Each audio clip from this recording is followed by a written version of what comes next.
Bailu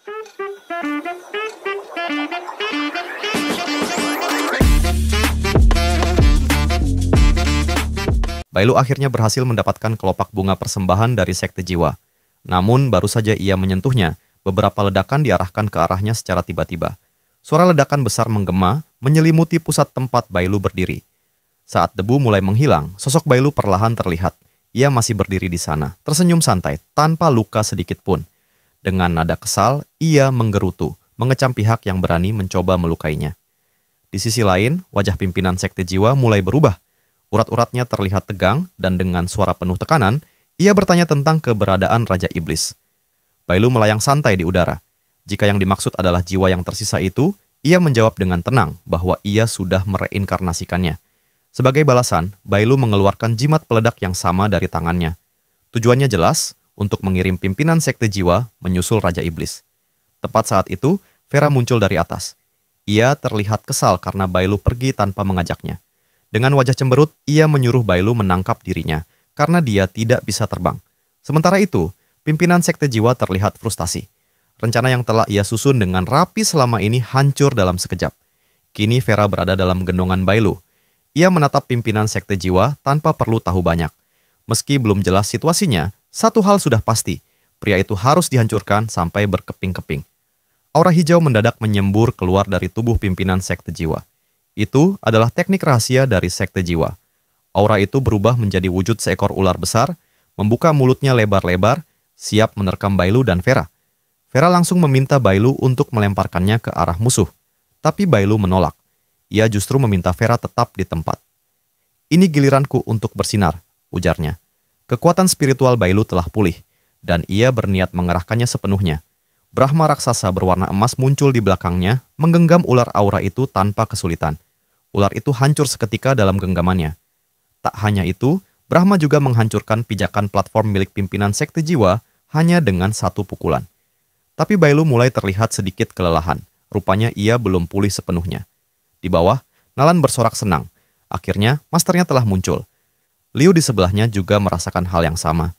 Shaika, yang ikut melihat kemunculan Brahma emas itu, bertanya apakah itu guru yang sering disebut-sebut oleh Nalan. Dengan senyum lebar, Nalan mengangguk. "Benar, semua orang jahat yang menindas akan musnah," katanya. Ia bersiap untuk terbang membantu sang guru. Namun Liu segera menahannya. Jika Nalan ikut naik, ia hanya akan menjadi penghalang bagi Bailu. Nalan pun mengangguk setuju dan memilih tetap di tempat. Di sisi lain, Coconut ikut merasakan kekuatan Vera yang muncul dari arah kekacauan. Nona Lucy tersenyum. Jika Vera sudah ada di sana, maka tak perlu cemas lagi. David yang juga melihat arah kekacauan itu merasa ada yang familiar dengan sosok Brahma emas itu.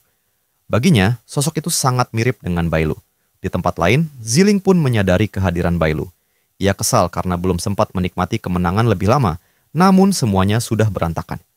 Tanpa banyak pikir, Ziling berbalik arah dengan golemnya. Ia ingin kabur sebelum identitasnya terbongkar. Tapi tiba-tiba, golem itu berhenti. Golem menerima sinyal penggabungan, dan tanpa bisa dikendalikan lagi, ia kembali menuju pusat kekacauan. Di pusat pertempuran, Bailu melesat ke arah musuh, meninggalkan Vera yang kini berada dalam balon transparan yang menjaga posisinya tetap melayang. Pimpinan Sekte Jiwa mencoba menakut-nakuti. Ia berteriak, menuduh Bailu telah merusak rencana besarnya, dan bertanya apakah Bailu tidak takut dengan karma. Bailu tetap tersenyum santai. "Persetan dengan karma," ucapnya. "Jiwa-jiwa yang selama ini terperangkap di perangkat Sekte Jiwa sudah tak sabar untuk menelanmu hidup-hidup." Aura Brahma kembali bergerak, melayangkan tinju besar ke arah pimpinan Sekte Jiwa. Tapi musuh itu justru tersenyum. Ia masih punya rencana rahasia. Semua boneka iblis dipanggil untuk bergabung. Sebuah ledakan besar kembali terjadi di udara. Namun pimpinan Sekte Jiwa masih bertahan. Di belakangnya, boneka raksasa muncul. Sosok boneka itu tidak asing. Bentuknya sama seperti boneka milik Bailu. Bailu langsung tahu ini ulah Ziling. Gadis itu memang tidak pernah berubah.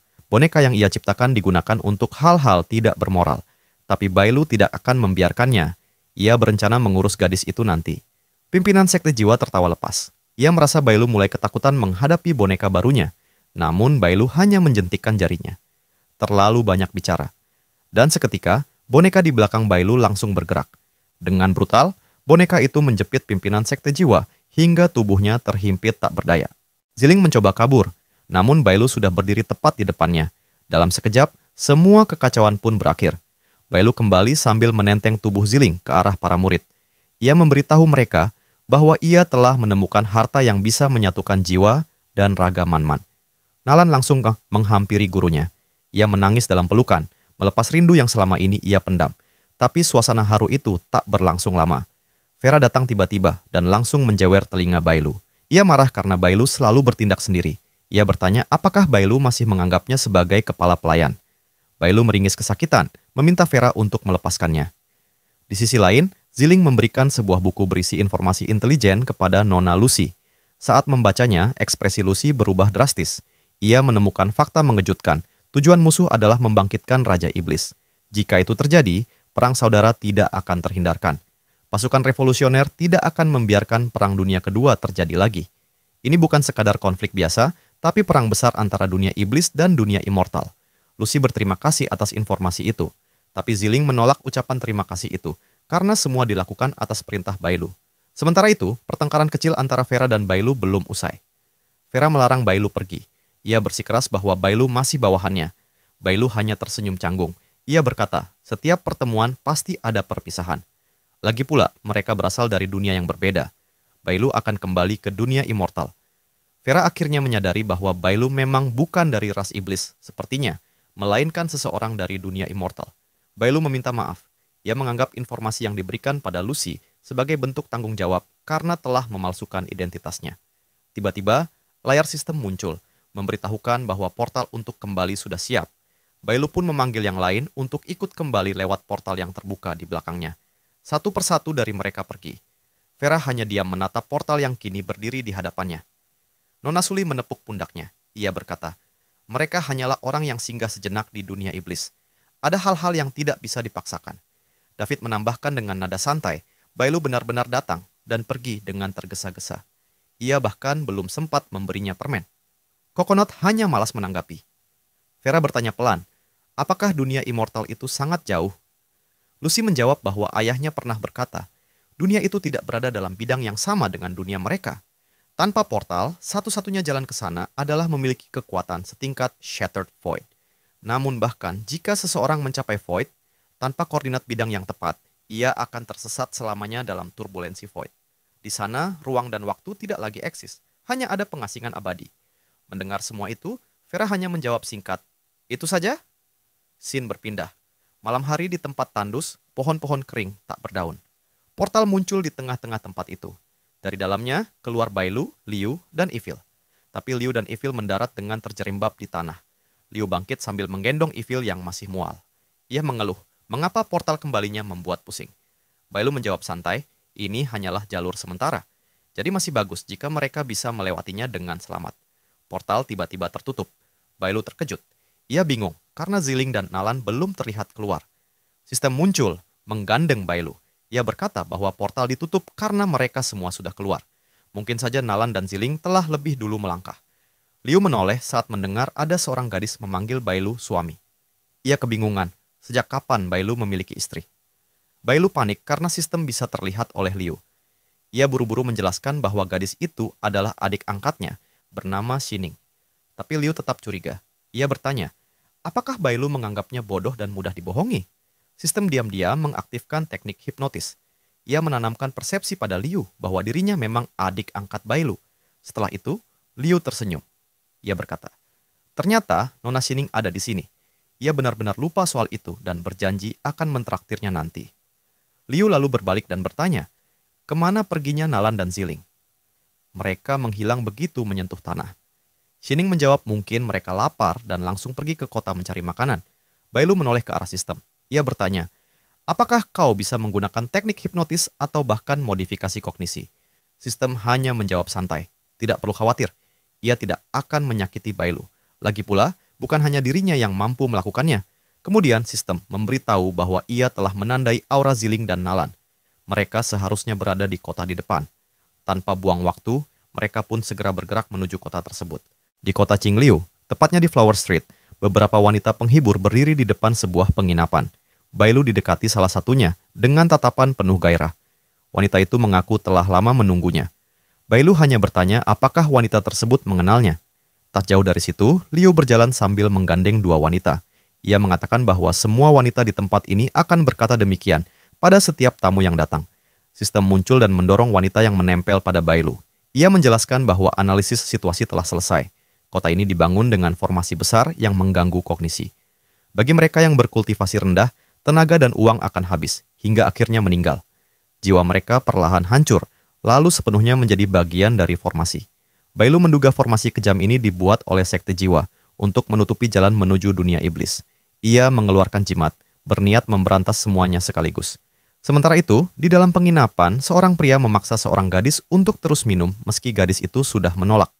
Mengetahui hal itu, Liu mendekat dan menginjak jus sayur di depan pria tersebut hingga mengenai wajahnya. Pria itu marah, bertanya dari mana datangnya anak kecil itu. Liu berdiri santai di atas meja, aura merah keluar dari tubuhnya. Ia memberi waktu 5 detik pada pria itu untuk pergi, atau ia akan merontokkan giginya. Mengetahui aura Liu, pria tersebut justru menyandera gadis itu. Ia menyebut bahwa ayahnya adalah orang penting di sekte Wuxianjie. Liu tidak menghiraukannya dan langsung memukul wajah pria itu keras-keras, membuatnya terpental hingga menghancurkan tembok kayu di belakang. Tiba-tiba terdengar suara bertanya, siapa yang berani membuat keributan di menara Liu Qing. Yang datang adalah pemilik penginapan, seorang wanita bernama Qing Lo. Saat melihat Liu, ekspresinya berubah terkejut sekaligus ketakutan. Ia mengira Liu adalah iblis yang telah berevolusi, setidaknya setara dengan Demon King. Pria yang tadi dipukul berteriak, menunjuk Liu sebagai penyebab semua kekacauan. Qing Lo turun perlahan dari tangga, berbicara dengan penuh hormat. Ia meminta maaf karena tidak menyambut iblis agung dengan layak. Setelah menunduk hormat sekali lagi, ia mengatakan bahwa semua layanan di sini gratis, lalu mempersilakan Liu naik ke lantai atas dengan penyambutan terbaik. Pria yang dipukul itu tak terima dan memprotes. Namun Qing Lo menjelaskan bahwa Liu setidaknya setara dengan praktisi spirit transformation, bukan lawan yang bisa ditangani. Dengan kesal, pria itu pulang sambil merangkak, mengancam akan membalas dendam. Saat keluar, ia bergumam bahwa jika bukan karena wanita baru yang datang ke tempat ini, ia tidak akan mampir. Bailu yang mendengar gumaman itu bertanya-tanya siapa wanita yang dimaksud. Pria itu menelan pil peyuan, membuat tubuhnya yang babak belur pulih total. Wajahnya tampak murka, bersumpah akan kembali untuk menuntut ganti rugi. Namun, hawa dingin tiba-tiba menusuk tubuhnya, membuatnya menggigil. Tanpa ia sadari, seseorang menutupinya dengan kain dan memukulinya. Pelakunya adalah Bailu. Ia memberi waktu 30 detik pada pria itu untuk menjelaskan dengan jelas siapa wanita baru di Liu Qing Lo. Dari dalam kain, pria itu berteriak menanyakan siapa mereka, lalu menyebut bahwa ayahnya adalah murid dari sekte Wuxianjie. Petir menyambarnya, membuatnya menjerit kesakitan. Bailu berkata bahwa teriakan juga dihitung dalam waktu. Panik, pria itu akhirnya mengaku tidak tahu banyak. Ia hanya mendengar dari orang dalam bahwa wanita itu memiliki sayap. Sisanya ia tidak tahu, kecuali bahwa penampilannya baru bisa dilihat saat pelelangan nanti.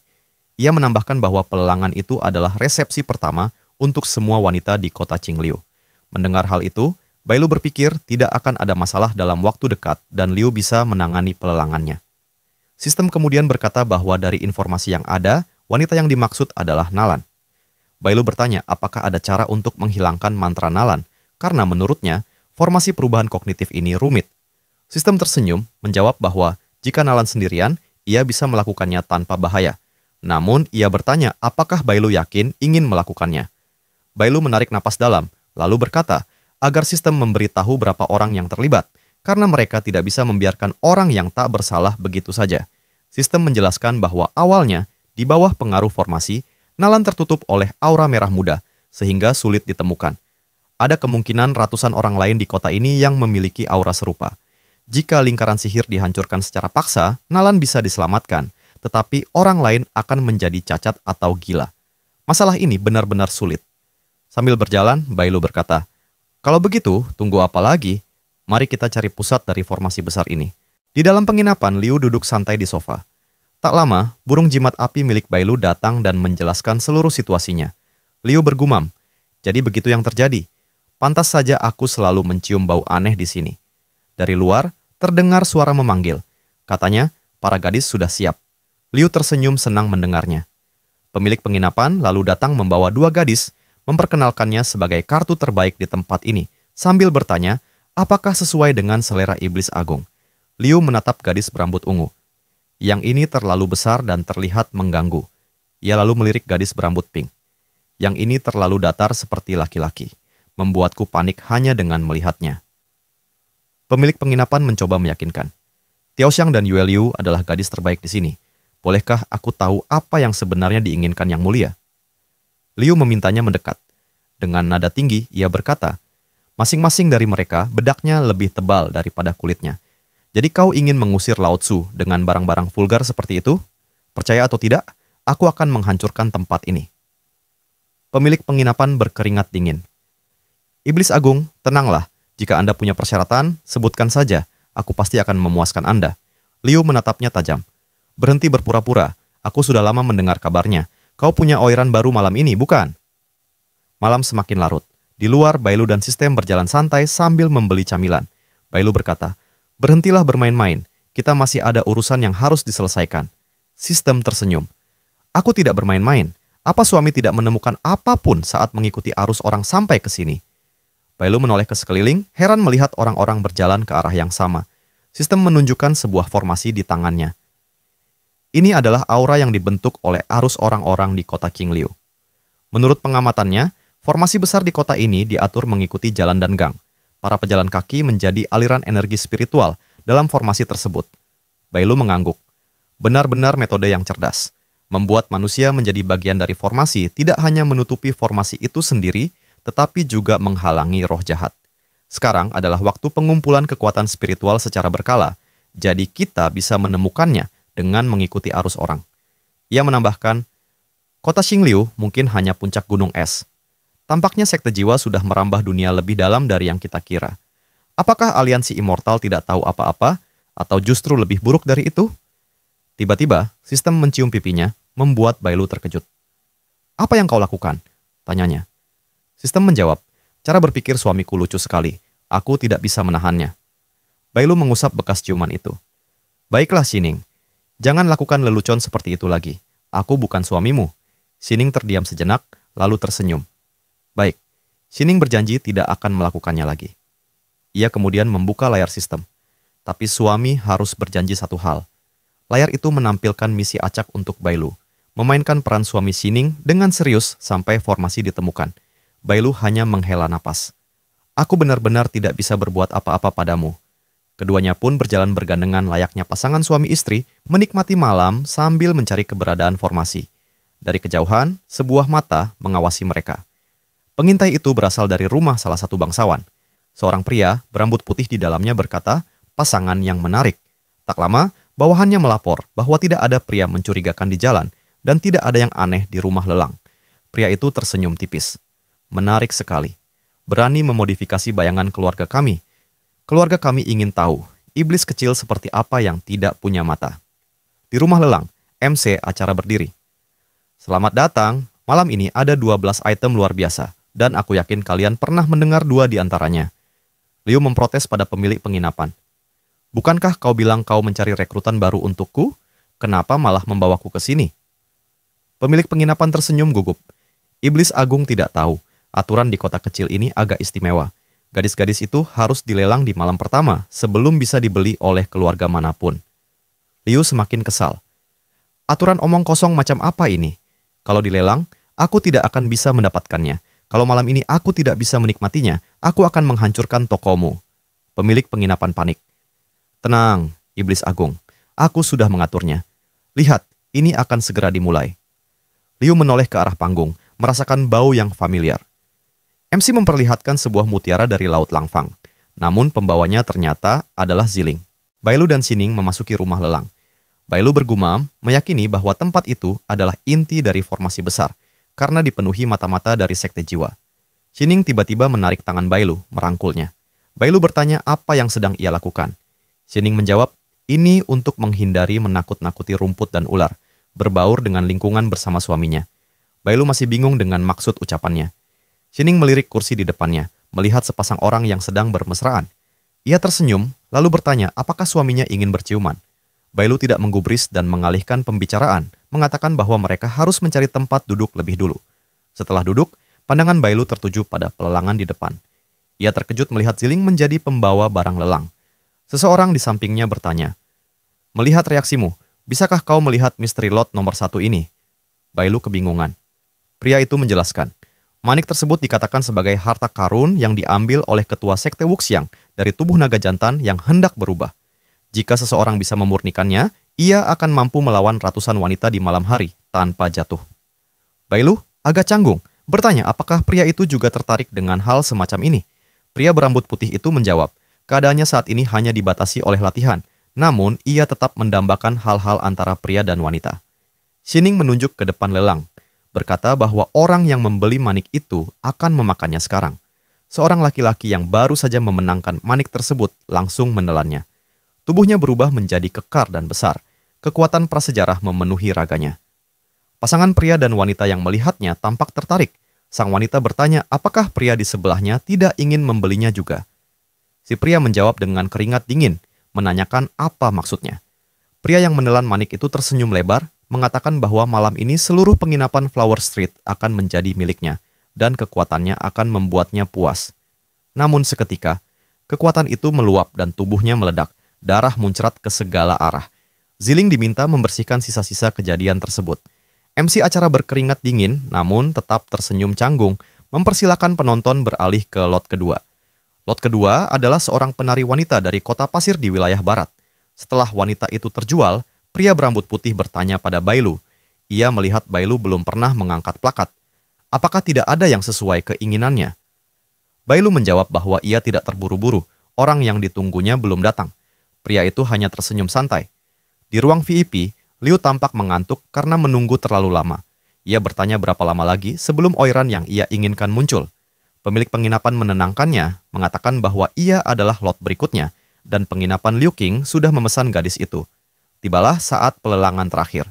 MC acara menyambut dengan pepatah bahwa tidak ada kecantikan yang sempurna di dunia, dan kecantikan sejati adalah yang sedap dipandang. Kain penutup wajah wanita itu dibuka, menyingkap sosok cantik dengan sayap ungu di punggungnya. Dia adalah Nalan. Tawaran fantastis segera bermunculan, salah satunya mencapai 600 juta.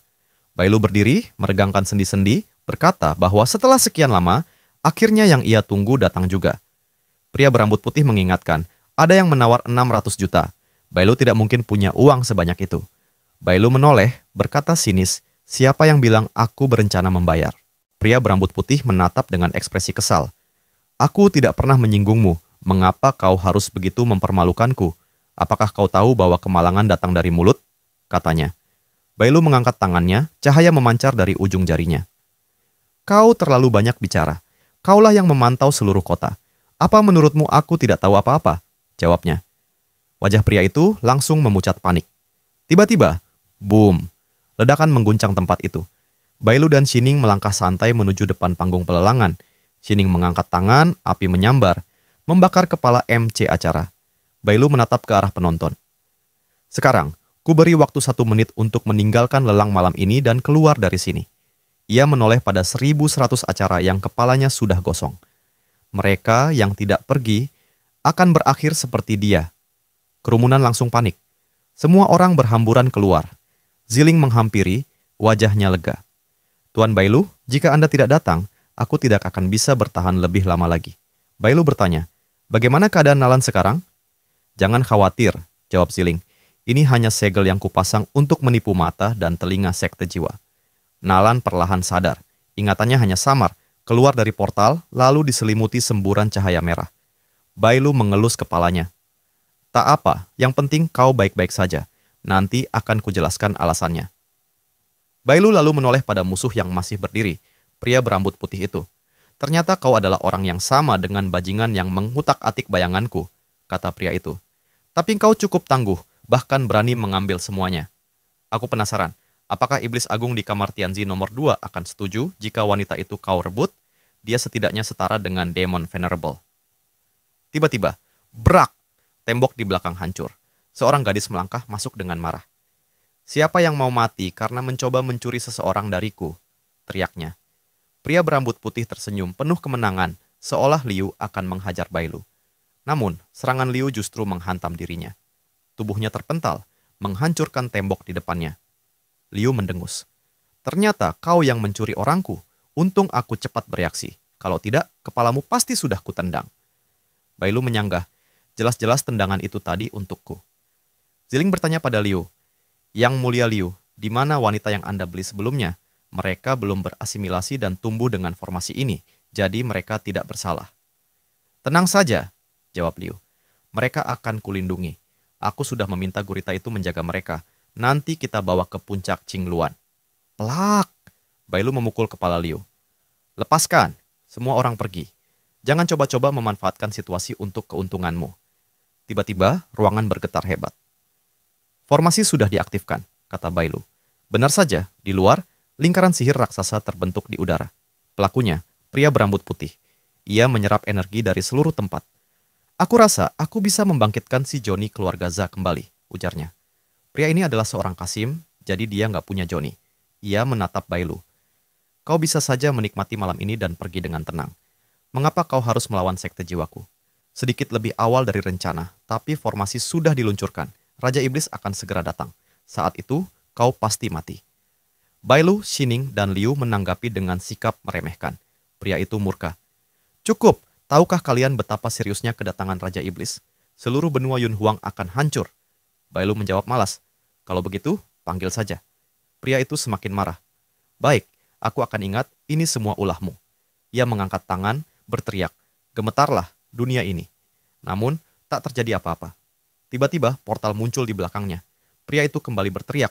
Gemetarlah. Bam! Bailu menghantam kepalanya. Dengan kemegahan seperti ini, orang bisa mengira kau bos besar, sindirnya. Bailu memerintahkan Shining, tutup portal itu. Aku khawatir tak bisa. Aku hanya bisa mengganggu portalku sendiri, jawab Shining. Dari portal, aura merah melesat keluar dengan kecepatan luar biasa, menghantam hutan di sisi lain tempat itu. Ternyata, itu adalah kepala pelayan Vera.